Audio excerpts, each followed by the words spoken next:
Hola kinesiócratas, bienvenidos a un nuevo episodio de Kinesiocracia, gobernados por el movimiento.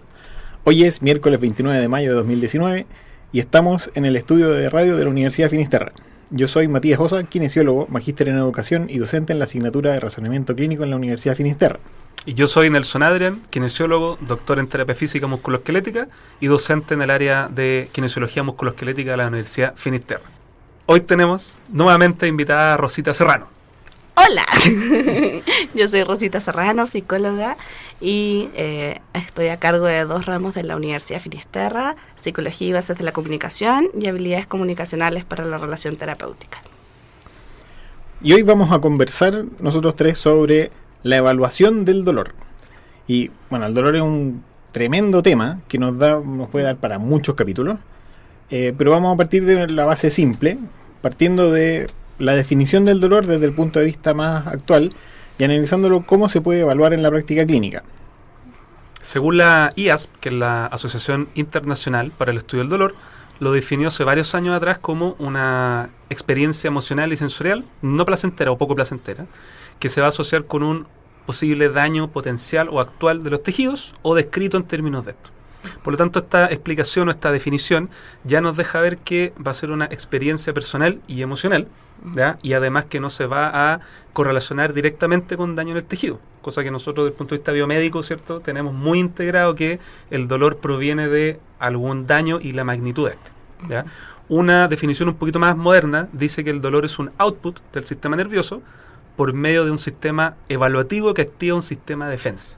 ¿Ya? Es una explicación un poquito más neurocientífica, neurobiológica, pero habla que sería una respuesta del sistema nervioso y sería una respuesta orquestada y sería entonces psico-neuroinmune. O sea, van a haber cambios neuronales, cambios a nivel del sistema inmune y además cambios psicológicos, que es lo que nos convoca el día de hoy. Uh-huh.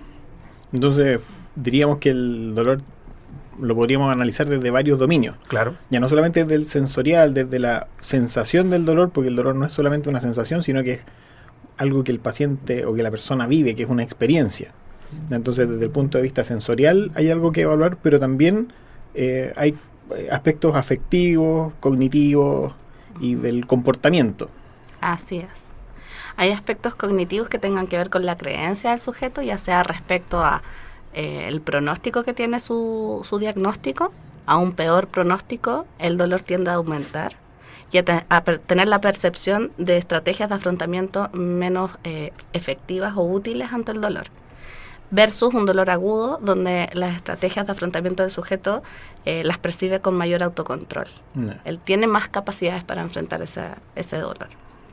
De hecho, con lo mismo, la IASP el año pasado clasificó 3 mecanismos del dolor. Uno que sería el nociceptivo, que podríamos hablar de un dolor más agudo, ¿verdad? Que sería por la activación de nociceptores. Tendríamos el neuropático, que hace referencia específicamente a un daño al sistema nervioso, y el nociplástico, que es uno que ha entrado con fuerza en los últimos años, que se ha estudiado también en varios dominios, sobre todo el emocional, psicológico, aparte del físico y biológico, que tiene que ver con una alteración en el procesamiento central del dolor. Y ahí es cuando entran, ¿cierto?, estas capacidades de afrontamiento, las coping skills, así ¿verdad? Es. Claro, que tienen que ver entonces con cómo lo podremos definir, Rosita. Las técnicas de afrontamiento básicamente son la capacidad de recursos internos y contextuales que percibe el sujeto para dar frente a esta situación externa que genera dolor. Y que el sujeto, entendiendo este dolor como esta experiencia subjetiva. Estas técnicas van a estar muy asociadas a diferentes características de los sujetos. Va a depender de la edad del sujeto, va a depender de su nivel educacional, va a depender también de si este dolor es más bien un dolor agudo o crónico, va a depender también si este dolor tenía o no cierta predictibilidad de presencia. Y conforme a esas variables, el sujeto va a tener mejores pronósticos de estrategias de afrontamiento. A partir de estudios desde más o menos 1980 que se ha trabajado bastante respecto al dolor, se levantaron varios factores. Y en los últimos estudios, como del 2014, que se han hecho evaluaciones con pacientes y también con algunas dolencias crónicas, por ejemplo lumbares, que nos puede convenir conversar un poco acerca de ellas, se ha detectado 6 factores claves en el afrontamiento de este tipo de dolor. 6. 6. La primera es la catarsis. La primera no por ser la más importante, sino es porque es la que hay más convención dentro de los distintos autores. La catarsis entendía como la necesidad de hablar acerca del dolor, ¿ya? Cuya efectividad no es tan alta, fíjate.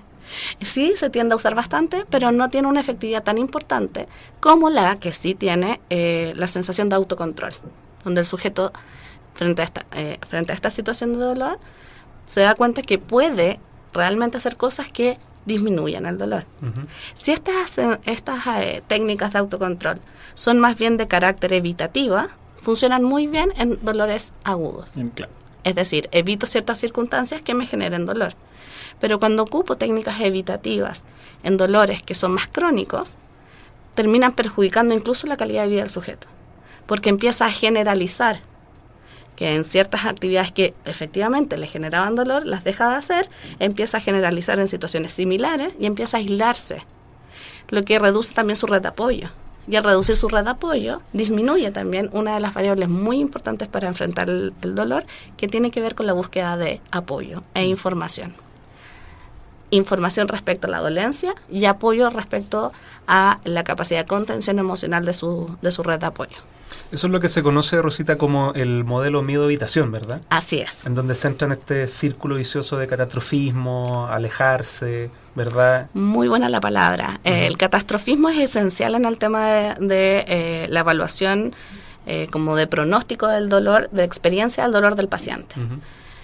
Vamos a tener catastrofismo entendiendo como la percepción cognitiva del sujeto de que esta situación es incontrolable por él y que además va a ser más bien perpetuada en el tiempo. Por ser incontrolable y perpetuada en el tiempo, va a generar efectos negativos. Si esta sensación de catastrofismo es alta, el sujeto va a tender a tomar medidas que tienden más a ser más irracionales, pero basadas en un razonamiento lógico. La generalización es lo que termina haciendo que estas técnicas sean poco efectivas e irracionales. ¿Y cómo podemos, dentro de la evaluación mientras estamos interactuando con el paciente, qué nos puede dar algún indicio de esa característica que esté que sea catastrófico para el paciente su cuadro de dolor? Hay varias variables. La primera es la información que maneja respecto a su dolencia específica. Entre mejor y más confiable sea la información que maneja, menor va a ser el nivel de catastrofismo, dada la evidencia.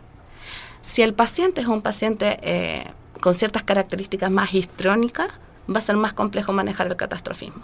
¿Ya? Hay pacientes entonces particularmente que se caracterizan por esta sensación de teatralidad de la emoción, que exageran la emoción, y que no necesariamente está asociada a una hipocondría, sí está asociada a la sensación de exacerbación de la emoción porque así lo perciben como sana y real. Por lo tanto, ese tipo de pacientes, el catastrofismo va a estar presente sí, de todas maneras. ¿Ya? Otra variable también para el catastrofismo es la sensación que le demos al paciente de que él tiene control de alguna manera sobre este dolor, que hay acciones concretas que puede realizar y por lo tanto hay un locus de control interno que está mediando su experiencia de dolor. Claro, si hay un locus de control externo, normalmente el paciente tiende a disminuir su autoeficacia, ¿verdad? Exactamente. La percepción de autoeficacia tiene que ver con qué tanto de mí depende lo que estoy viviendo. Entre menos dependa de mí, dependiendo nuevamente de mis características personales, puede generar la sensación de da lo mismo lo que haga, lo que se denomina desesperanza. Entonces, ante este dolor yo no puedo hacer nada, ante esta situación no puedo hacer nada. Sin embargo, si aumenta el nivel de autoeficacia, donde el sujeto se da cuenta que acciones concretas, entre más concretas mejor, y que tienen resultados inmediatos, el sujeto empieza a hacer el mecanismo de refuerzo positivo respecto a su autoeficacia. Si hago algo, funciona. Entonces, es muy importante hacer consciente al paciente acerca de ese ejercicio, porque muchas veces no lo es.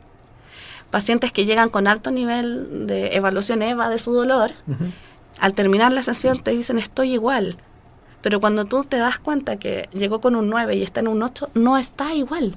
No, algo hizo que bajara en ese punto. Exacto, pero al hacerlo consciente es como, oh no estoy igual. Entonces, venir acá y hacer lo que hicimos funcionó, ¿Podría funcionar más? Es un buen predictor. Si funcionó hoy, ¿por qué no va a funcionar mañana? Y eso tiene que ver un poco con manejar las expectativas que pueda tener el paciente de la intervención, que quizás espera que de ese 9 baje a un 3 o un 2 y en realidad lo realista es que con un 8 o 7 podría estar satisfecho con la intervención. Pero no va a estar satisfecho. El tema de la satisfacción es interesante en el dolor. En el dolor, la disminución de dolor no genera satisfacción. Lo que genera satisfacción es cuando el sujeto siente que puede hacer algo. Claro, lo que conversábamos en el otro episodio del dolor sobre cómo impacta el dolor en sus actividades y finalmente eso es lo que lo motiva a consultar. Exacto, es la calidad de vida finalmente del sujeto. Pero muchas veces los pacientes justamente tienen alguna limitación importante, por eso es bueno tener alguna meta funcional que tenga que ver con la expectativa del paciente. Pero si muchas veces no se logra bajar tanto por la escala, por así decir, el dolor, pero el paciente logra hacer una actividad de mejor forma, la tolera más en el tiempo, o por ejemplo, si, no sé, hablemos del dolor lumbar, no podía tocarse los pies, por ejemplo, al afectar la columna, y resulta que logra aumentar un poco el rango. Muchas veces el paciente como que no está consciente de que después de su sesión y después de los ejercicios, lo que sea, aumentó el rango. Exacto. Porque quizás algunos están muy como metidos o en la cantidad de dolor o en que quieren hacer la actividad completa que hacían. Exacto, exactamente. Y eso tiene que ver entonces con todo lo que estamos hablando ahora, la autoeficacia, el locus de control. Absolutamente. Y con la expectativa de tratamiento. Por eso las expectativas debo generar como hitos de expectativa. Si bien la expectativa de un paciente, por ejemplo, puede ser volver a caminar, un paciente con dolor lumbar, volver a caminar normal, comillas, para lo que él era normal, probablemente en una primera sesión no lo logre hacer de la manera que él espera. Aclaro expectativas de hitos del proceso. Entonces lo que voy reforzando son los hitos, no la expectativa final, porque la expectativa final efectivamente la percibe muy lejos y su sensación de autoeficacia es muy baja. Por eso el terapeuta tiene que dar estímulo y refuerzo positivo sobre los pequeños hitos de logro. Y esos pequeños hitos de logro lo que hacen en el paciente es dar más confianza de que efectivamente puede hacer algo con el dolor. O sea, puede hacer alguna actividad mientras tiene dolor. Y que tiene como algo de poder sobre ese dolor y no... Esto es un tema de poder, porque el dolor genera genera un nivel de vulnerabilidad en el paciente tremendo. Y yo incluso me atrevería a decir que cuando hablamos del dolor en términos emocionales, lo que más afecta en el dolor en términos emocionales es la dependencia que genera en este paciente versus la vida que tenía antes. Hay una dependencia funcional en su vida que antes no tenía. Y eso le genera un alto nivel de vulnerabilidad. Por eso la red de apoyo es fundamental en ese proceso. ¿Y qué pasa en el caso, de la semana pasada hablábamos de las banderas, ¿cierto? La bandera amarilla, que sería la psicológica. ¿Cómo podríamos nosotros pesquisar desde el punto de vista evaluativo qué tipo de paciente va a tener, ¿cierto?, una autoeficacia disminuida, más vulnerabilidad? ¿Qué tipo de herramientas podríamos tener? Súper. Lo primero es como evaluar las creencias que tiene el sujeto respecto a su estado actual. Y evaluar la creencia implica que el terapeuta no ponga sus creencias en el discurso del paciente, que pareciera como muy normal, pero en general lo tendemos a hacer. Es muy normal que un terapeuta, por intentar ayudar a su paciente, le brinde ánimo, le diga tranquilo, que tú y yo en esto vamos a salir adelante. Eso es lo que no necesita el paciente. El paciente lo que necesita es que yo evalúe cuál es su nivel actual, qué cree él que va a pasar. ¿Cómo cree él que va a seguir el tratamiento? ¿Cómo cree él que el dolor se va a empezar a manifestar tras estas sesiones? Sin juicio de su creencia. Esa creencia me va a permitir pesquisar qué nivel de autoeficacia percibe el paciente respecto a sí mismo. En el componente afectivo tengo que evaluar también cómo cree él que le está afectando, no solamente en términos de su actividad predilecta o cuál es como su objetivo funcional, sino que también cómo le afectan otras actividades. Y cuáles de esas actividades cree él que podría enfrentar de una manera más eficaz en el corto plazo. También evaluar, y esto es un punto bastante importante, su capacidad también para mentalmente autocontrolar su dolor. Hay pacientes que tienen un alto nivel de autocontrol. En cambio hay pacientes que perciben que no tienen capacidad para por sí mismos hablar con ese dolor y disminuirlo de alguna manera. ¿Ya? Eso también es uno de los 6 factores más importantes para el dolor. Y en el caso de los pacientes, hay algunos pacientes específicos que por lo general tienden a ser pacientes con mayor edad y con menor nivel educacional. La variable religión es muy importante para ellos. Sí. Sí. Entonces, contar con que Dios le da la fuerza, con esta cosa como más bien una energía más divina, que no necesariamente está asociada a una religión específica, Claro. sino que sí una fuerza superior que puede brindarle fuerza. Por un lado, le da esta fuerza como en abundancia, y el sujeto realmente cree en él, pero, como digo, son pacientes que son características específicas de ese paciente que nos van a permitir ver si este es un predictor o no de éxito para enfrentar ese dolor. Y eso es bien interesante porque te quería hacer la pregunta desde el punto de vista psicológico, Rosita. ¿Qué pasa con estos pacientes que en algunos puede ser positivo este factor, así como creer en una entidad superior que lo va a sanar? Pero ¿qué pasa con esos pacientes que dejan también como todos sus locus de control externo en ir a la iglesia, en decir no, me van a ayudar? O sea, digo la iglesia por dar un ejemplo, pero Exacto. claro, me entrego, no sé, a Buda, lo que sea, Sí. y él me va a ayudar, pero resulta que no hay mejoría. Sí, súper buen punto. Lo primero que en este tipo de issue que se levanta en la sesión es no juzgarlo, ¿ya? Y eso es muy difícil porque en este caso el kine tiene a poner su mapa mental, su teoría mental en el setting. Entonces, si yo creo en Dios, entonces estamos alineados, yo también creo, voy a rezar por usted. Si yo no creo, entonces le voy a decir que vamos a perder el tiempo y mejor hagamos cosas prácticas. Lo que debo hacer primero entonces es validar la creencia de mi paciente. Y incorporo la creencia, pero la incorporo. Es decir, qué bueno que vaya a la iglesia, que busque la fe, pero la fe necesita también acción. Sí. Y incluso le puedo dar alguna cita bíblica que le pudiese hacer Claro. sentido. Le hablo desde su idioma, desde su lenguaje. Porque en la fábula de los 3 hermanos, el más favorecido fue el que salió y hizo la pega. Sí. Claro. Ah, cierto. Entonces a lo mejor también tenemos que hacer la pega para que el de arriba lo ayude.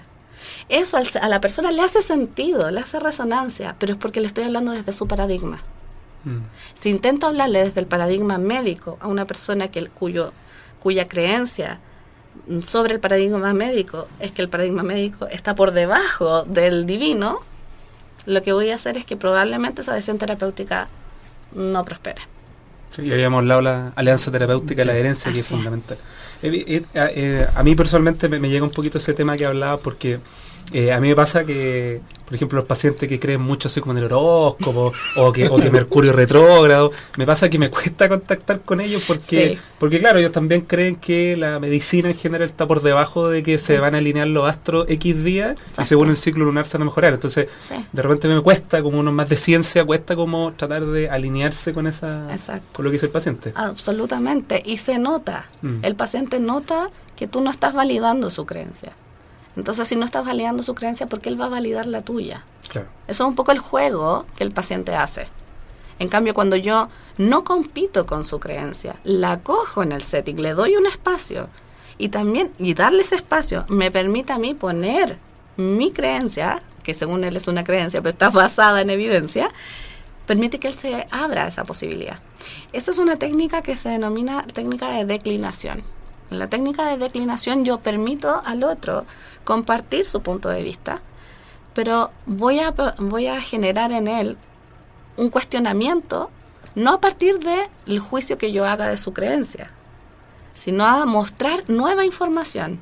Pero esta nueva información la muestro a partir de su validación. Ok, si Mercurio está retrógrado, va a dar lo mismo lo que vamos a hacer hoy día. Entonces, sí, pues, si Mercurio está retrógrado, no hay nada que hacer. Ok, entonces, ¿qué hacemos? No sé, yo creo que hay que cambiar la cita. Ok, cambiamos la cita. Eso sería validar el punto del paciente. Valido su punto. Es decir, ¿en serio? Pero si tú crees que esto no va a funcionar y crees que es una pérdida de tiempo, por supuesto. ¿Qué es peor? ¿Cambiar esa cita o tener esa cita que la persona no se mejore? Porque aunque sienta mejoría te va a decir estoy igual o peor. O puede tener un acto fallido, como diría Freud, y genera algo en el setting donde dice, ¿viste si Mercurio está retrógrado?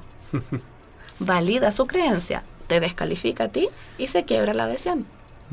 Versus cambiar la hora otro día. Bastante más simple. Bastante más simple. Bastante más simple. Claro, y más efectivo probablemente. Exacto. Y si te dice después, ve, ¿usted ya cree en Mercurio retro? No, no se confunda. Yo no creo. Usted sí. Y yo a usted la acepto con consideración individual. Si usted cree en eso, yo valido que usted crea en eso. Bueno, y dentro de los factores predictores de mejoría, uno de los más importantes justamente es la adherencia y la creencia que tenga en uno el paciente, pues así que Exacto. claramente está correlacionado. Así es. Sí, bueno, como la experiencia de dolor es una experiencia individual y personal, siempre que lo evaluamos vamos a usar herramientas de autorreporte. Al final, ya que estamos hablando de la evaluación del dolor, que es lo que nos lleva ahora a este episodio, los instrumentos que usamos para evaluar el dolor finalmente nunca van a ser objetivos, van a ser siempre dependientes de lo que el paciente nos pueda contar sobre cómo esto le impacta desde lo sensorial, desde lo afectivo, desde lo cognitivo y lo conductual. ¿Ya? Entonces, si hablamos de la medición del dolor, tenemos que medirlo en todos esos aspectos, en los aspectos sensoriales, y ahí tenemos distintas escalas o distintos elementos en que nos vamos a fijar desde el dominio más sensorial. En cuánto tiempo lleva con el dolor, dónde le duele, si ese dolor se mueve o se irradia o se refiere a otro lado, cómo caracteriza o cómo describiría el dolor, qué intensidad tiene, qué cosas le alivian o le agravan el dolor, la frecuencia de los episodios dolorosos, cuánto duran esos episodios de dolor y si tiene algún otro síntoma asociado además del dolor. Todo eso es lo que teníamos en el acrónimo de Alicia Fredusa. Claro. Claro, Alicia Fredusa. Sí, le suena de la evaluación del dolor, que aunque es bien cubre harto, de todo lo que cubre solamente está hablando de los aspectos sensoriales. Sí. ¿Ya? Entonces tenemos que buscar alguna otra herramienta que nos permita conocer todo el impacto a nivel de las actividades de la vida diaria y cómo lo afecta, y hay un montón de escalas, la de McGill, que Por ejemplo, sí. que hablamos también un poquito de eso, ¿verdad? Cuando hablamos de los outcome de los measurements. outcome measures, sí. Existe también el cuestionario de técnicas de afrontamiento ante el dolor, que es un cuestionario que te permite evidenciar cuáles son los factores de afrontamiento más positivos que tiene el sujeto ante su situación de dolor, y que está claramente como factorizada en nuestros 6 factores que te comentaba: la catarsis, el autocontrol, la búsqueda de información y apoyo social, la religión y la automeditación o la autoconcentración mental. Así como eso que decía de conversar con el dolor. Exacto. Y eso no puede ser que le aumente más la conciencia de dolor. Claro, o sea que Así, que se concentre tanto en el dolor que va a decir, oye, en realidad, pucha, que me duele. Inicialmente, efectivamente, lo que genera es eso, un aumento del dolor. Y luego lo que puede hacer el sujeto es, después de concentrarse en el dolor, es distracción del dolor. Pero eso es gracias a la concentración mental. Yeah. Entonces, percibo el dolor, defino cómo es el dolor. Es como ponerle, casi en algunas imaginerías, lo que se hace es ponerle color al dolor. Si fuera una forma, ¿qué forma tienes tu dolor? Mi tía espontáneamente describía así el dolor, decía, hoy tengo un dolor como medio redondo en la espalda. Exacto. O de colores, como medio rojo. Medio rojo, cerrado. tal cual, o así como con punta, no es redondo, es como una ameba, como van describiendo ese dolor. Es fantástico que lo describan, porque así tienen conciencia de cómo se presenta, cuándo se presenta, cómo se mueve, dónde se mueve. Luego de eso se pueden hacer ejercicios de cómo distraerse de ese dolor, cómo desarmar el dolor. Y luego actividades que efectivamente aumenten la distracción del dolor. El problema de la distracción del dolor es que en esa distracción, para evitar el dolor, cabe también la distracción del proceso terapéutico. Claro. En este caso, para que la persona no esté tan atenta al dolor, ¿cierto? ¿Cómo se puede trabajar entonces, o se puede evaluar de alguna forma la hipervigilancia que tiene la persona al respecto? ¿Cómo se podría hacer? Nuevamente es a través de la misma entrevista clínica. En la entrevista clínica te permite saber cuánta conciencia hay acerca del dolor, haciendo preguntas como, por ejemplo, durante el día, ¿cuántas veces piensa usted en el dolor? ¿Este dolor está presente durante el día? ¿En qué parte del día? ¿Con qué intensidad? Y nos vamos a dar cuenta que por lo general, en las instancias de vacío, de actividad, el dolor aumenta. Y no es que el dolor aumente, es que hay más conciencia del dolor. Claro. No es otra cosa. Entonces lo que hay que hacer con el paciente es que tenga actividades precisas donde él se dé cuenta que está trabajando sobre su dolor.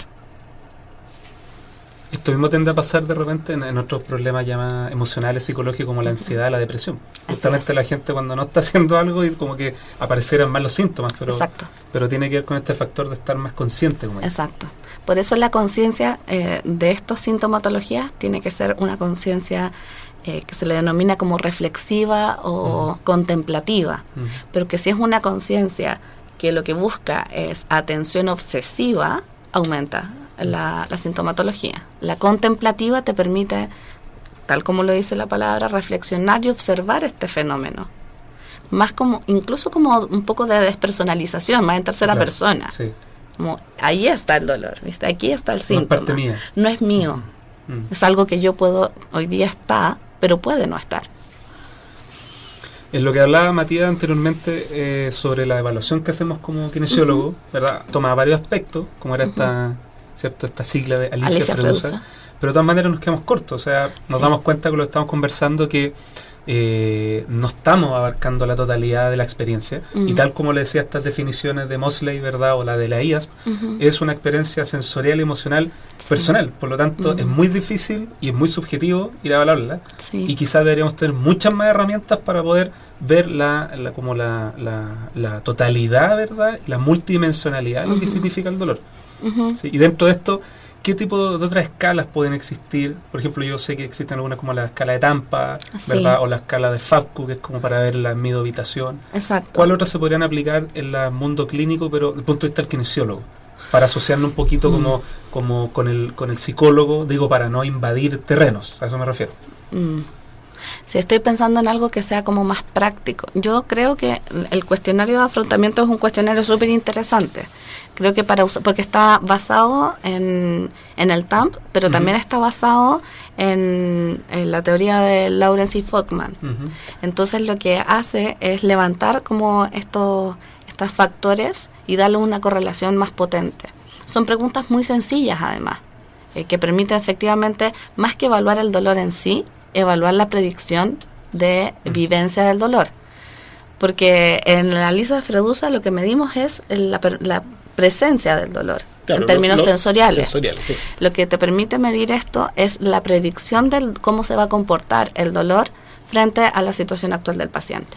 Inicialmente, en una primera sesión, en la anamnesis, lo que debiéramos como incorporar sí o sí es la presencia o ausencia de red de apoyo, que es fundamental como predictor respecto al dolor. La sensación de autoeficacia, en términos de si la persona considera o no que puede ejercer alguna acción sobre el dolor, no poniendo la responsabilidad exclusiva en el proceso terapéutico, sino que también en sus recursos personales. Y tercero, la capacidad que tenga el sujeto también de autocontrol, ¿ya? O de locus de control interno. Porque todo eso tiene que ver con el pronóstico, porque lo que veíamos de los aspectos más sensoriales, nuestra personaje, nuestra amiga Alicia, nos puede ayudar a identificar la causa del dolor cuando es un dolor agudo. Exacto. O discriminar cuando tenemos un dolor persistente, pero cómo le afecta en su vida diaria no está representado ahí. Por eso necesitamos más instrumentos para poder hacer la evaluación más completa. Sí. Y bueno, tal como les comentaba, si bien en la anamnesis tengo que incorporar estas variables, la variable justamente de la calidad de vida o de la disfunción en la calidad de vida también es fundamental justamente por eso mismo. Y es curioso que no suele considerarse como primordial en la anamnesis. Es curioso que hay muy pocos anamnesis de hecho que lo consideran. Y normalmente siempre los factores contextuales los dejamos de lado, como que no fueran relevantes.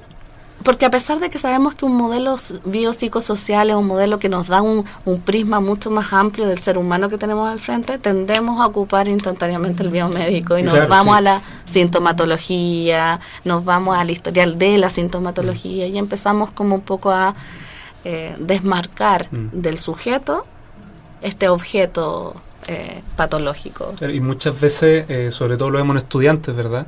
Que se quedan solamente con la escala EVA. Sí. y como si fuera la única gran medición y el único gran parámetro para decir si funcionó o no funcionó una terapia o el paciente se mejoró o no. Sí. Y eso nos damos cuenta que es un parámetro pero extremadamente pequeñito versus todo lo que abarca el dolor. Sí. Y también porque hay poca conciencia de que nuestros pacientes en general están con dolor. Y entonces, en vez de ver que los pacientes están con dolor, lo que estamos viendo es que el paciente tiene una disfunción que reparar. Entonces, lo que no deberíamos perder de vista es que hay dolor. Y que no hay un dolor solo físico, sino que también hay un dolor psicológico de ese sujeto, que tiene que ser parte del proceso. Un sufrimiento. Como lo dijéramos en la Sí. sesión pasada, hay sufrimiento. Sí. Bueno, yo estaba viendo, mientras averiguaba sobre el tema, qué pasa con la clasificación de funcionalidad y qué es lo que dice con respecto al dolor crónico. Porque tiene un core set, un montón de funciones corporales en las que uno se tiene que fijar, o en realidad de aspectos dentro de los distintos dominios en los que uno tiene que fijarse para la evaluación del dolor.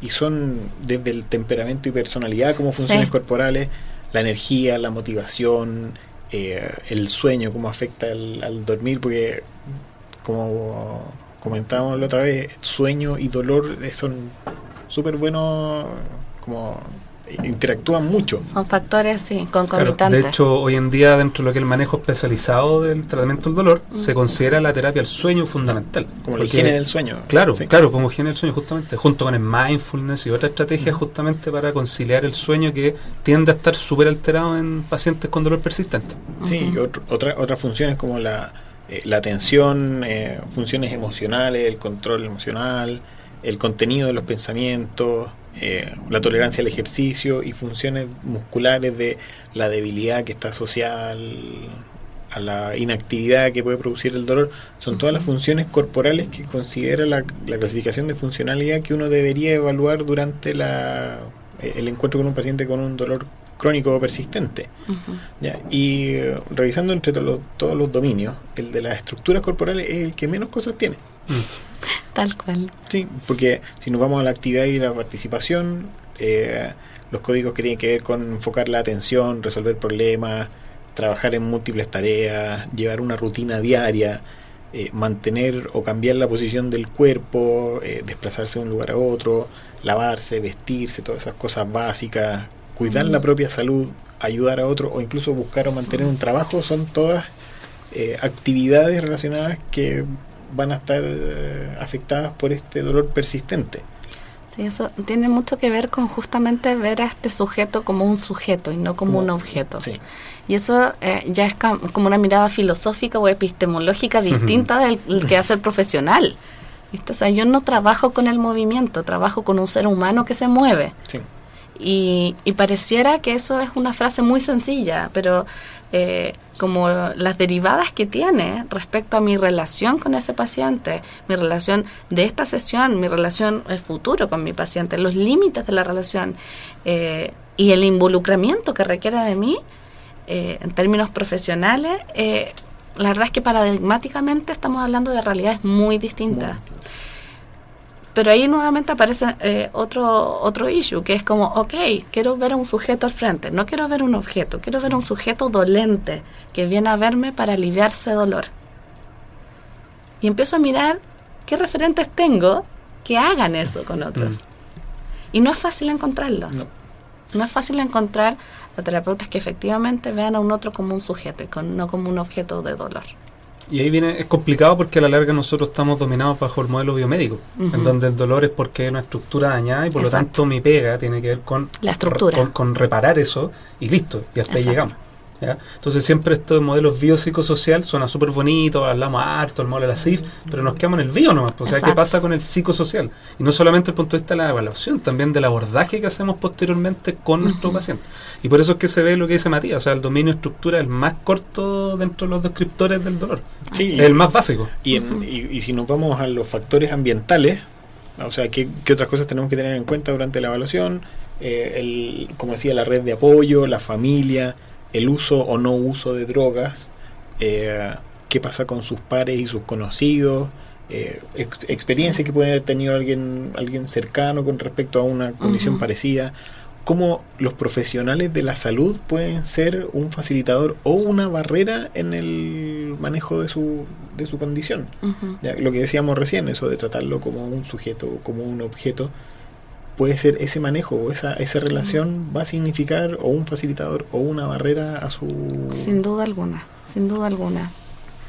Sí, Porque de hecho pasa algo más complejo aún. Si yo como terapeuta me muestro ante el paciente como un terapeuta confiable en términos técnicos, científicos, para tratar su dolencia, puede generar una relación terapéutica adecuada. Sin embargo, y esto es muy potente, sin embargo, ese paciente, a pesar de que me prefiera a mí por esto, si tiene una nueva lesión que no tiene un dolor agudo, va a preferir otro especialista. claro. Por cómo se siente, por cómo lo hacen sentir. Entonces, la variable de relación es terapéutica en sí misma. Es terapéutica en sí misma. Entonces, muchas veces queremos atender un dolor en puntos de vista técnicos de cómo enfrentar el dolor, y hay un punto de vista humano para enfrentar el dolor que es tremendamente importante y que tiene que ver con el contacto con la humanidad del otro. Y eso también implica entonces que el terapeuta se vuelva más humilde. Sí. Y desde la humildad atender a ese paciente genera un contacto humano de verdad. Desde la arrogancia es imposible O sea, preocuparse realmente de que la persona... que te importe de verdad. Claro. O sea, si un paciente yo tengo que mirar la ficha para saberme su nombre, es un problema. Es un problema. Y Y es eso un problema afecta- que va a afectar a al Claro. pronóstico de ese paciente, sin duda. Y eso es bien terrible en estos servicios donde el kinesiólogo es como una cadena de producción, donde hay que ir como 6, 7 pacientes en un Sí. rato. Con Sí. suerte lo saludas, estás con él un par de minutos, le enchufa algo y te va. Claro, hay que verlos. Claro, hay que atenderlo verlos. y Hay que- cumplir. Es terrible eso. Sí. Es terrible porque efectivamente me encanta la conversa que se ha dado. Si yo quiero atender el dolor de mi paciente en esas condiciones, Muy difícil. no lo voy a hacer. No No, lo prospera. voy a hacer. No haber adherencia tampoco. No hay adherencia. Yo soy uno más. Un número. Soy tal como él lo es para mí. Así es. Entonces, marcar la diferencia no es tan difícil, solo queda humanizar. Muy interesante la conversación. Está largo el capítulo. Yo creo que podríamos seguir hablando 2 horas fácil. Oh, perdón. No, pero a mí está muy interesante por eso. Y yo creo que con esto quedamos de más para más capítulos porque faltó harto hablar del abordaje, ¿verdad? Sí. De técnica, de tratamiento, así que creo que podríamos invitar de nuevo a Rosita. Sí. ¿Cierto? Bueno, y ahí lo tienen, el dolor y la evaluación de sus diferentes aspectos en la clínica. Recuerden que nos pueden encontrar en redes sociales, en Instagram y en Twitter somos Kinesiocracia. También tenemos una fanpage en Facebook, Kinesiocracia Podcast. Nuestro correo es kinesiocraciapodcast@gmail.com. Estamos atentos a sus comentarios, preguntas y sugerencias. Agradecemos a Rosita Gracias. y a Max en los controles. Gracias, Max. Muchas gracias por su atención y hasta la próxima.